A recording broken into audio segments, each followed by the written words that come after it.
ఉమ్మడి ఆంధ్రప్రదేశ్ రాష్ట్ర మాజీ ముఖ్యమంత్రి కోట్ల విజయభాస్కర్ రెడ్డి వర్ధంతి కర్నూలులో నిర్వహించారు. కర్నూలులోని కిసాన్ ఘాట్ వద్దనున్న కోట్ల సమాధికి తెలుగుదేశం పార్టీ నాయకురాలు మాజీ ఎమ్మెల్యే కోట్ల సుజాతమ్మ నివాళులు అర్పించారు. కర్నూలు జిల్లాకు ఆంధ్రప్రదేశ్ రాష్ట్రానికి ముఖ్యమంత్రిగా కోట్ల విజయభాస్కర్ రెడ్డి చేసిన సేవలను కాంగ్రెస్, తెలుగుదేశం పార్టీ నాయకులు కొనియాడారు.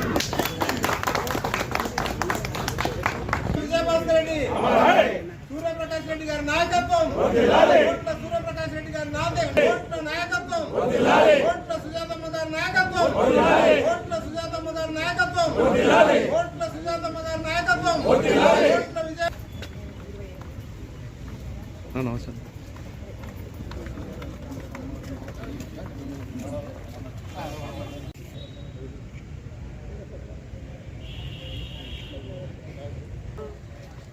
దేవుడు నువ్వయ్య పెద్దయనా సింహమై పుట్టావు పెద్దయనా మా దేవుడు. రాష్ట్ర వ్యాప్తంగా వికలాంగుల సమస్యలు వెంటనే పరిష్కరించాలని వికలాంగుల సంఘం రాష్ట్ర కార్యదర్శి లక్ష్మణస్వామి డిమాండ్ చేశారు. నేడు గురువారం వికలాంగుల సంఘం జిల్లా అధ్యక్షుడు మధు రోడ్డు ప్రమాదంలో 2 కాళ్లు పోగొట్టుకోవడంతో కర్నూలులో మధును పరామర్శించారు. ఈ సందర్భంగా లక్ష్మణస్వామి మీడియాతో మాట్లాడుతూ వికలాంగుల అభివృద్ధికి పోరాటాల సాహిత్యం లెక్క చేయకుండా వికలాంగుల కోసం పోరాడిన మధును ఆదుకునేందుకు ప్రభుత్వం ముందుకు రావాలని అన్నారు. ఒక వికలాంగుడు రోడ్డు ప్రమాదంలో 2 కాళ్లు పోగొట్టుకోవడం దురదృష్టకరమని అన్నారు. అలాగే రాష్ట్రంలో కూటమి ప్రభుత్వం వికలాంగులకు ఎన్నికల హామీ మేరకు ఇచ్చిన హామీలను వెంటనే నెరవేర్చాలని డిమాండ్ చేశారు. స్థాయిలో కోలుకునేంత వరకు ప్రభుత్వం సహాయక చర్యలు అందించాలని కోరారు.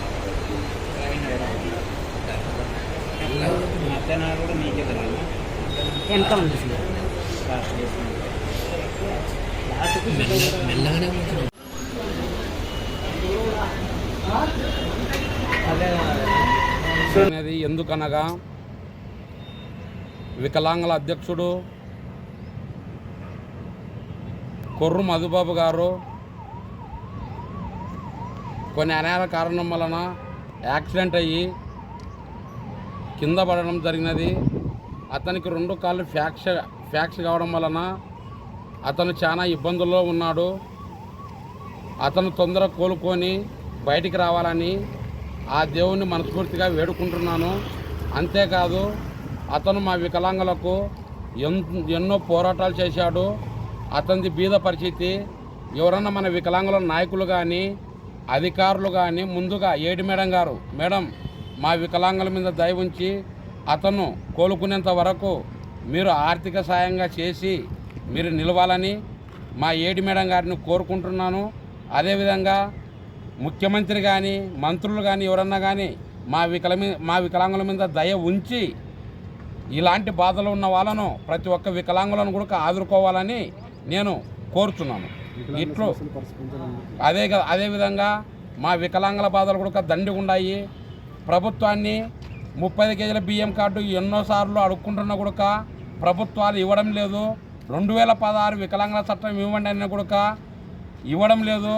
అదేవిధంగా చదువుకున్న ప్రతి ఒక్క వికలాంగునికి ఉద్యోగ అవకాశాలు ఇవ్వమని ఎన్నో మాటలు అడిగినా కూడా ప్రభుత్వాలు నిమ్మకి నీరెత్తినట్టు ఉండి మమ్మల్ని పట్టించుకోకుండా పెద్ద చదువు కూడా మేము తల్లిదండ్రుల మీద ఆధారపడుతున్నాము. మా బాధను అర్థం చేసుకొని ఇప్పటికైనా సీఎం నారా చంద్రబాబు నాయుడు గారు మా నెలసరి జీవన ఆదాయం కోసం 30 కేజీల బియ్యం కార్డు, చదువుకున్న ప్రతి ఒక్క వికలాంగునికి ఉద్యోగ అవకాశాలు, 2016 వికలాంగుల చట్టాన్ని అమలు చేయాలని సీఎం గారి పాదాభివందనలను వేడుకుంటున్నాను. ఇట్లు నా పేరు ఎస్ లక్ష్మణస్వామి, వికలాంగుల రాష్ట్ర కార్యదర్శి, కర్నూలు జిల్లా. ఎన్నికల ముందు రైతులకు ఇచ్చిన హామీలను రాష్ట్ర ప్రభుత్వం తక్షణమే అమలు చేయాలి.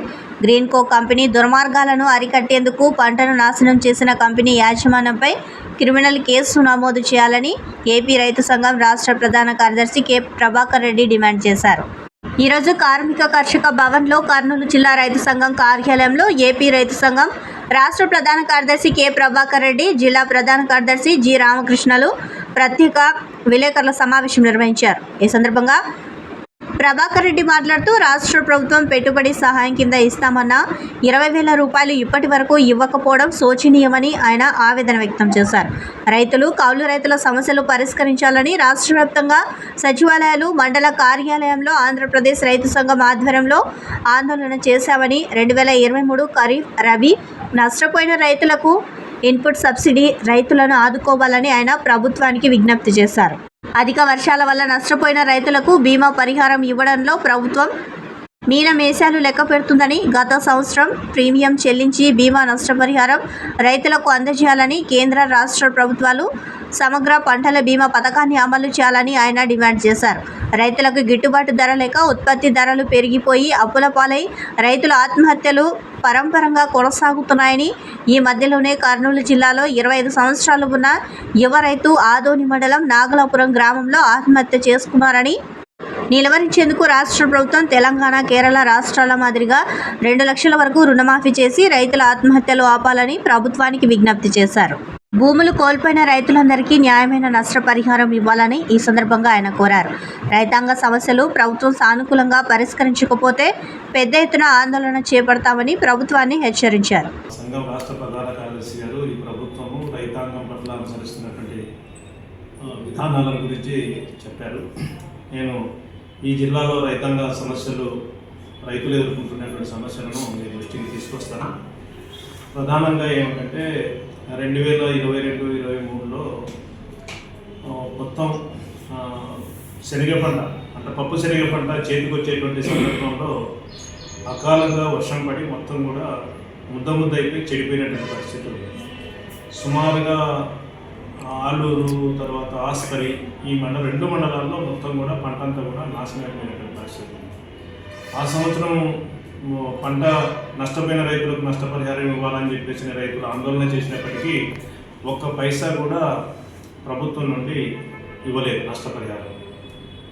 మళ్ళీ ఈ సంవత్సరం కనీసం సబ్సిడీతోనే విత్తనాలు కనుక ఇస్తే కనుక రైతాంగానికి కొంత ఉపశమనంగా ఉంటుంది. ఆలూరు కానీ, ఆస్పరి కానీ, పత్తికొండ కానీ, పశ్చిమ ప్రాంతం అంతా కూడా అన్ని మండలాల్లో పప్పు శనగ వేసేటువంటి పరిస్థితి ఉంది. కాబట్టి మేము కోరేది ఏమంటే సబ్సిడీ 50% సబ్సిడీతో ఇవ్వాలా, ఆ రకంగా ఇచ్చి రైతులను ఆదుకోవాలని చెప్పేసి మేము కోరుతాము. అదేవిధంగా నేషనల్ హైవే కోసం చాలా భూములు తీసుకుంటున్నారు.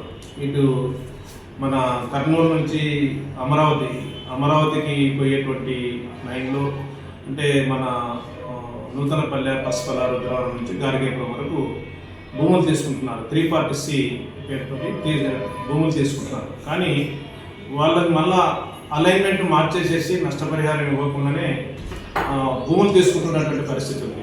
ఆ భూములకు నష్టపరిహారం తక్షణం ఇవ్వాలి. అంటే భూములకు నష్టపరిహారం ఇవ్వకపోతే పనులు నిలిపివేయాలని చెప్పేసి మేము కోరుతాము. 2024 ఖరీఫ్లో పంటల బీమాకు సంబంధించి, 2024 రబీ, 25 ఖరీఫ్ రబీకి సంబంధించి ఈ ప్రభుత్వం ఒక కొత్త పాలసీ తీసుకొస్తుంది. ఈ కొత్త పాలసీ ప్రకారం రైతుల మీద భారం పడే అవకాశం ఉంది. మేము కోరుతున్నాం, అన్ని పంటలకు, గత ప్రభుత్వం కొన్ని పంటలకు బీమా అమలు చేయలేదు, అన్ని పంటలకు సమగ్ర పంటల బీమా పథకం అమలు చేయాలి. రైతుల భాగస్వామ్యం పేరిట రైతుల మీద భారం వేసే ఈ ప్రభుత్వ ఆలోచన విరమించుకోవాలని చెప్పేసి మేము ప్రభుత్వాన్ని కోరుతున్నాం. అట్లే ముఖ్యంగా రైతాంగం గడిచిన దశాబ్ద కాలంగా వాతావరణ పరిస్థితుల వల్ల, ఇట్లా మార్కెట్ ఒడిదుడుకుల వల్ల ఒకసారి పంటలు పండకపోవడం, ఒకసారి పండిన మార్కెట్లో ధరలు లేకపోవడం, ఈ కారణంతో ప్రతి రైతు కుటుంబానికి 2,50,000 రూపాయలు రుణభారం ఉందని ప్రభుత్వం చెబుతూ ఉంది. అందుకే మేము కోరుతున్నాం, కనీసం 2 లక్షల రూపాయల పంట రుణాలు, అన్ని రకాల పంట రుణాలు ప్రభుత్వం మాఫీ చేయాలి. తెలంగాణలో పక్క నుండి ప్రభుత్వం మాఫీ చేసింది, ఎందుకని మీరు మాఫీ చేయరు? మాది రైతు ప్రభుత్వం, రైతుల సంక్షేమం కోసం ఉన్నాం అని పెద్ద పెద్ద మాటలు చెప్పే ప్రభుత్వానికి రైతుల యొక్క రుణభారం కనిపించదని చెప్పేసి అడుగుతున్నాం. ఈ మధ్య పత్రికలు చూస్తుంటే రోజు ఏదో 1 చోట, 2 చోట్ల, 3 చోట్ల రైతుల ఆత్మహత్యలు జరుగుతున్నాయి. మొన్న ఆదూరు మండలం నాగలాపురం అనే గ్రామంలో రైతు ఆత్మహత్య చేస్తున్నాడు. 25 ఏళ్ల యువ రైతు. అనంతపురం జిల్లా, సత్యసాయి జిల్లా, ప్రకాశం జిల్లా, ఏ జిల్లా మినహాయింపు లేదు. ప్రతి చోట రైతో కౌలు రైతు రోజుకు ఒక 10-12 మంది రైతులు ఆత్మహత్యలు చేసుకుంటున్నారు. వ్యవసాయంలో పెట్టుబడి పెట్టి అవి తిరిగి రాక, అప్పులపాలై, అవమానాలు భరించలేక ఆత్మహత్యలు చేసుకుని రైతుల గోడు మీకు పట్టదా అని చెప్పేసి ప్రభుత్వాన్ని అడుగుతున్నాను. అందుకనే ప్రతి రైతు కుటుంబానికి తిరుపతి లడ్డు విషయంలో మాజీ ముఖ్యమంత్రి వైఎస్ జగన్మోహన్ రెడ్డి రాజకీయాలు చేస్తున్నారని కర్నూలు జిల్లా తెలుగుదేశం పార్టీ నాయకులు పేర్కొన్నారు. జిల్లా తెదేపా కార్యాలయంలో నిర్వహించిన మీడియా సమావేశంలో తెదేపా అధ్యక్షుడు తిక్కారెడ్డి మాట్లాడుతూ కూటమి ప్రభుత్వం అధికారంలోకి వచ్చిన తర్వాత ప్రజలకు స్వేచ్ఛ వచ్చిందని తెలిపారు. గతంలో ప్రజలు తీవ్ర ఇబ్బందులకు గురైనారని, ముఖ్యమంత్రి చంద్రబాబు పాలనలో ప్రజలు ఆనందంగా జీవిస్తున్నారని అన్నారు. తిరుపతి లడ్డూను వైసీపీ నేతలు కలుషితం చేశారని, మళ్లీ తిరుపతికి జగన్మోహన్ రెడ్డి ఎలా వెళతారని తిక్కారెడ్డి ప్రశ్నించారు. ఈ కార్యక్రమంలో తెలుగుదేశం టూరిజం డెవలప్మెంట్ కార్పొరేషన్ డైరెక్టర్గా నియమించిన పద్మలతారెడ్డిని తెదేపా నేతలు సన్మానించారు. ప్రజలు అయ్యా 100 రోజుల్లో ఆంధ్రప్రదేశ్లో డబ్బులు లేకపోయినా కూడా పెన్షన్ ఆడిన మాట ప్రకారం 3,000 నుంచి 4,000 చేశారు. డిఎస్సి ఉద్యోగాలు నోటిఫికేషన్ ఇచ్చి ఇవ్వబోతున్నారు. అలాగే 5 రూపాయలకి పేదవాడికి పట్టెడు అన్నం దొరుకుతూ ఉంది. ఈరోజు అన్నా క్యాంటీన్లు వచ్చాయి. అలాగే ఈ రాష్ట్రంలో ముఖ్యంగా భద్రత పెరిగింది. ప్రజలకు ఒక స్వేచ్ఛ వాతావరణం వచ్చింది. జగన్ ప్రభుత్వంలో భయంతో బతికే వాళ్ళు ఈరోజు స్వేచ్ఛగా మనం బతుకుతున్నామన్నారు. రేపు దీపావళి లోపు ఆడపిల్లలు మన సోదరీమణులకు గ్యాస్ కూడా ఇవ్వబోతున్నాం. ఇవన్నీ మంచి పరిపాలన ఇస్తా ఉన్నాం. ఈరోజు ఆయన 5 సంవత్సరాలు ప్రజలకు అందుబాటు లేదు, 5 సంవత్సరాలు మంత్రులకు అందుబాటు లేదు, 5 సంవత్సరాలు మీ ఎమ్మెల్యేలకు అందుబాటు లేదు, 5 సంవత్సరాలు వైఎస్ఆర్ కార్యకర్తలకు అందుబాటు లేదు, 5 సంవత్సరాలు ప్రజలకు అందుబాటు లేని జగన్మోహన్ రెడ్డి తగుదునమ్మా అని చెప్పి ఈరోజు మరి కొండెక్కుతాడంట. ఎక్కడ? రేపు తిరుపతి కొండెక్కుతా అంట. కేవలం రాజకీయం చేసుకునే దానికి ఈరోజు మేము షిఫ్ట్ ఏర్పాటు చేశాం. మేము కల్తీ ఉందని నీ మీద బుదరేయాల్సిన అవసరం లేదు. ఎందుకంటే 175 సీట్లకు 164 గెలిచినాం. మాకెందుకు నీ మీద బురదేసేది? నువ్వు ఆల్రెడీగా ఈరోజు రేపు జైలు పోతావు. మా సోమశెట్టి గారు అధ్యక్ష నోటి నుంచి రాకూడదు మాట, ఎప్పుడో వచ్చింది జైలు పోతావని. అయిపోయింది, కథం. జైలు పోయేది ఖాయం, జగన్ జైలు ఖాయం. చేసిందేమి? ఎందుకు రాజకీయాలు దేవుడు అవసరమా నీకు? చెప్పాయా? నువ్వు చేసింది తప్పు కదా. నువ్వు చెప్పచ్చు, అయ్యా పొరపాటు జరిగిందేమో, మా వాళ్ళు ఉంటే వాళ్ళు శిక్ష అయ్యండి అని చెప్పు. అప్పుడు మేము ఒక రాజకీయంగా మాజీ సీఎంగా నీకు ఒక గౌరవం దక్కుతుంది. తప్పు ఎవరు చేసినా తప్పే కదా. తెలుగుదేశం వాళ్ళు చేసినా, జగన్మోహన్ రెడ్డి చేసినా, ఇంకోరు చేసినా తప్పే. అది దేవుడి దగ్గర చేసినా తప్పు. ఆయన కలియుగం వెంకటేశ్వరుడు మనం వదిలిపెట్టినా ఆయన వదిలిపెట్టాడు కాబట్టి అది శిక్ష పడుతుంది. మళ్ళీ ఈరోజు దాన్ని తీసుకొని వచ్చి రాజకీయం చేయాల్సినటువంటి అవసరం నీకు లేదు. నీవు తప్పు చేసినావు కాబట్టి నోరు ముచ్చుకొని కూర్చోవాల్సిందే. ఎందుకంటే సర్టిఫికేట్లు వచ్చినాయి ఈ నెయ్యిలో కల్తీ ఉందని. ప్రజలందరికీ తెలుసు లడ్డు యొక్క వెయిట్ పెరిగింది. తెలుగుదేశం వచ్చినాక లడ్డు వెయిట్ పెరిగింది, సువాసన పెరిగింది. అందరు చెప్తా ఉన్నారు. అక్కడ తిరుపతి లడ్డూను మాజీ ముఖ్యమంత్రి జగన్మోహన్ రెడ్డి అపవిత్రం చేశారని కర్నూలులో వీరశైవ లింగాయత్ కులస్తులు ఆగ్రహం వ్యక్తం చేశారు. కల్లూరులోని శ్రీ ఈశ్వర వీరభద్రస్వామి దేవాలయం వద్ద వారు ప్రత్యేక పూజలు చేసి వారి ఆచారం ప్రకారం శూలాలు గుచ్చుకొని పాప పరిహారం చేసుకున్నారు. శాకాహారులైన తమకు మాంసాహారం తినిపించారని వారు గత పాలకులపై ఆగ్రహం వ్యక్తం చేశారు. ఈ కార్యక్రమానికి తెలుగుదేశం పార్టీ సీనియర్ నాయకులు బైరెడ్డి రాజశేఖర రెడ్డి పాల్గొని మాట్లాడుతూ జగన్మోహన్ రెడ్డికి కులమే లేదు, ఆయనకు కుల దేవత ఎక్కడ ఉందని ప్రశ్నించారు. కడప జిల్లాకు వైఎస్ఆర్ జిల్లాగా పేరు పెట్టడం సరికాదని ముఖ్యమంత్రి చంద్రబాబు నాయుడు వెంటనే స్పందించి వైఎస్ఆర్ కడప జిల్లాను దేవుని కడపగా పేరు మార్చాలని కోరారు. తప్పు చేసిన జగన్మోహన్ రెడ్డిని అమ్మవారి కొరడాలతో కొట్టాలని అన్నారు.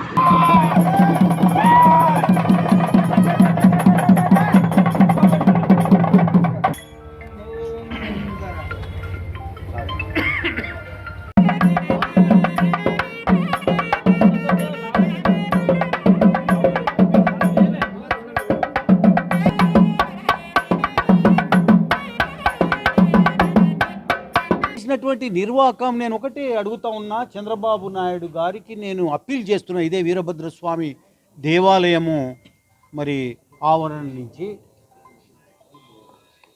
మీరు కడప అన్నటువంటిది పవిత్రమైనటువంటి దేవుని కడప, అది దేవుని కడప. ఆ దేవుణ్ణి దర్శనం చేసుకొని కడపలో ఉన్నటువంటి వెంకటేశ్వర స్వామిని, పాత కడపలో ఉన్నటువంటి వెంకటేశ్వర స్వామి దర్శనం చేసుకొని ముందుకు సాగి తిరుమల తిరుపతిలో ఉన్నటువంటి కలియుగ దేవుడైనటువంటి వెంకటేశ్వర స్వామికి అన్నీ మనం మొక్కుబడులు చెల్లించుకొని దర్శనం చేసుకుంటాం. కడప ప్రధానమైంది, అది దేవుని కడప అంటారు దాన్ని. ఈ దుర్మార్గులు కడప పేరు కూడా మార్చారు. వైఎస్ఆర్ కడప జిల్లా అని పెట్టుకున్నారు, కడప అన్నటువంటి దాన్ని తీసి. ముందు ఆ జిల్లాకు కడప జిల్లా అని దాన్ని రివైవ్ చేయాల్సినటువంటి, వైఎస్ఆర్ అన్నటువంటిది తీసి పారేయాల్సినటువంటి అవసరం ఉంది.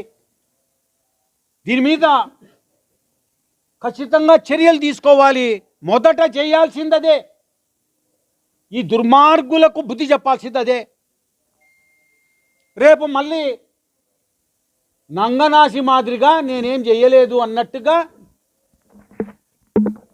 ఇంకొకసారి మోసం చేసేదానికి భక్తులను అందరినీ పక్కతో పట్టించేదానికి మరొక్కసారి ఈ రెడ్డి తిరుపతికి దర్శనానికి పోతా అంటాడు. నీకు ఏ అర్హత ఉంది దర్శనానికి పోవడానికి?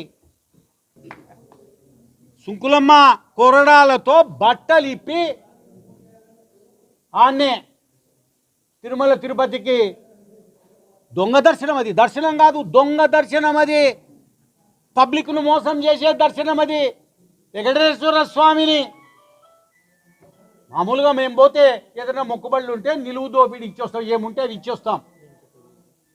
అటువంటిది ఈయన స్వామిని దోపిడీ చేశాడు. ఈయన ఈరోజు మేము చాలా ఆవేదనతో కూడినటువంటి కార్యక్రమం చేయడం జరిగింది. ఎందుకంటే గత 5 సంవత్సరాలుగా గత ప్రభుత్వం తిరుమల తిరుపతి ప్రసాదం పేరుతో శాకాహారులమైన మమ్మల్ని కొవ్వుతో చేసినటువంటి తిరుమల ప్రసాదం తినిపించడం జరిగింది. దానికి ప్రాయచిత్తంగా ఈరోజు మేము మా కుల ఆచారమైనటువంటి వీరశైవ కులాచారమైనటువంటి ఖడ్గపద్యాలతో వీరభద్రస్వామి ఎదుట శూలాలు గుచ్చుకొని మా పాప ప్రక్షాళన చేసుకోవడానికి ఈరోజు కార్యక్రమం ఏర్పాటు చేసినాము. ఈ యొక్క కార్యక్రమానికి తెలుగుదేశం పార్టీ పెద్దలు బైరెడ్డి రాజశేఖర రెడ్డి గారు కూడా వచ్చారు. పెద్దలు కూడా అతి ప్రాచీన సాంప్రదాయమైనటువంటి కుటుంబం, అటువంటి వారి వేదనతో ఈరోజు మేము మాకు తెలియకుండానే ఈరోజు మాంసం అదే కొవ్వు పదార్థం భుజించినందుకు ఈరోజు శిక్షగా మేము శూలాలతో గుచ్చుకొని ఆ వీరభద్రుడిని క్షమించమని వేడుకున్నాం. నీతి నిజాయితీకి నిలువుటద్దాం స్వర్గీయ శ్రీ కోట్ల విజయ్ భాస్కర్ రెడ్డి అని జిల్లా కాంగ్రెస్ కమిటీ అధ్యక్షులు, మాజీ ఎమ్మెల్యే, టీటీడీ పాలక మండలి మాజీ సభ్యులు పి మురళీకృష్ణ అభిప్రాయపడ్డారు. శుక్రవారం జిల్లా కాంగ్రెస్ కమిటీ ఆధ్వర్యంలో జరిగిన స్వర్గీయ శ్రీ కోట్ల విజయ్ భాస్కర్ రెడ్డి 23వ వర్ధంతి సందర్భంగా మురళీకృష్ణ మాట్లాడుతూ, కోట్ల విజయ్ భాస్కర్ రెడ్డి జిల్లా పరిషత్ చైర్మన్గా, శాసనసభ్యులుగా, పార్లమెంట్ సభ్యునిగా, కేంద్ర మంత్రిగా, 2 పర్యాయాలు ఉమ్మడి రాష్ట్రాల్లో ముఖ్యమంత్రిగా పనిచేసిన మహానేత అని, నీతి నిజాయితీకి నిలువుటద్దాం శ్రీ కోట్ల విజయ భాస్కర్ రెడ్డి అని, విలువలకు, పార్టీ సిద్ధాంతాలకు కట్టుబడి రాజకీయం చేశాడని, అప్పటి ప్రధాని రాజీవ్ గాంధీ మీ మంత్రివర్గంలో నిజాయితీ గల మంత్రులు ఉన్నారా అని ఒక విలేకరి అడిగిన ప్రశ్నకు రాజీవ్ గాంధీ సమాధానమిస్తూ, అవును, మా మంత్రివర్గంలో కోట్ల విజయ్ భాస్కర్ రెడ్డి లాంటి నిజాయితీ పరులున్నారని చెప్పడం ఆయనకు కోట్ల మీద ఉన్న నమ్మకం ఎలాంటిదో అర్థమవుతుందని, కోట్ల విజయ్ భాస్కర్ రెడ్డి ముఖ్యమంత్రిగా ఉన్న కాలంలోనే పేద ప్రజలకు కిలో 2 రూపాయలకు బియ్యం పంపిణీ చేసిన ఘనత ఆయనదేనని, కోట్ల ఎంతోమంది నిరుద్యోగులకు చిన్న పేపర్ ముక్క ద్వారా సిఫారసు చేసి ఉద్యోగాలు ఇప్పించాడని, కర్నూలు జిల్లాలో ప్రతి గ్రామంలో నాయకులు, కార్యకర్తల పేర్లు గుర్తు పెట్టుకొని పేరు పెట్టి పిలిచేవారని, విషయాలను శాసించిన ఘనత కోట్లకే దక్కుతుందని, కర్నూలు జిల్లా పేరును ఢిల్లీ స్థాయిలో నిలిపిన ఘనత స్వర్గీయ శ్రీ కోట్ల విజయ్ భాస్కర్ రెడ్డికే దక్కుతుందని మురళీకృష్ణ కోట్ల విజయ్ భాస్కర్ రెడ్డి సేవలను కొనియాడారు. ముందుగా మురళీకృష్ణ కాంగ్రెస్ నాయకులు, కార్యకర్తలతో స్థానిక హంద్రీ నది ఒడ్డున గల కిసాన్ ఘాట్ నందలి స్వర్గీయ శ్రీ కోట్ల విజయ్ భాస్కర్ రెడ్డి సమాధిని సందర్శించి పూలమాల వేసి నివాళులు అర్పించారు. అనంతరం కోట్ల సర్కిల్ నందలి కోట్ల విజయ్ భాస్కర్ రెడ్డి కాంస్య విగ్రహానికి మరియు పార్టీ కార్యాలయంలో శ్రీ కోట్ల విజయ్ భాస్కర్ రెడ్డి చిత్రపటంకి పూలమాలలు వేసి నివాళులు అర్పించారు. ఈ కార్యక్రమంలో మాజీ ఎమ్మెల్సీ సుధాకర్ బాబు, కాంగ్రెస్ నాయకులు Damodaram, Ramakrishna, KMC standing committee మాజీ chairman C Bazaranna, K Venkatareddy, S Pramila, A Venkata Sujatha, W Satyaraju, Subrahmanyam, Pratap Reddy, Minnela Hussain, Ramesh, Nadipanna, INTUC నాయకులు ఎన్ సుంకన్న, మహిళా కాంగ్రెస్ కె వెంకటలక్ష్మి, కరుణమ్మ, మద్దమ్మ, ఎల్లమ్మ, సావిత్రి, సంజమ్మ మొదలగు వారు పాల్గొన్నారు.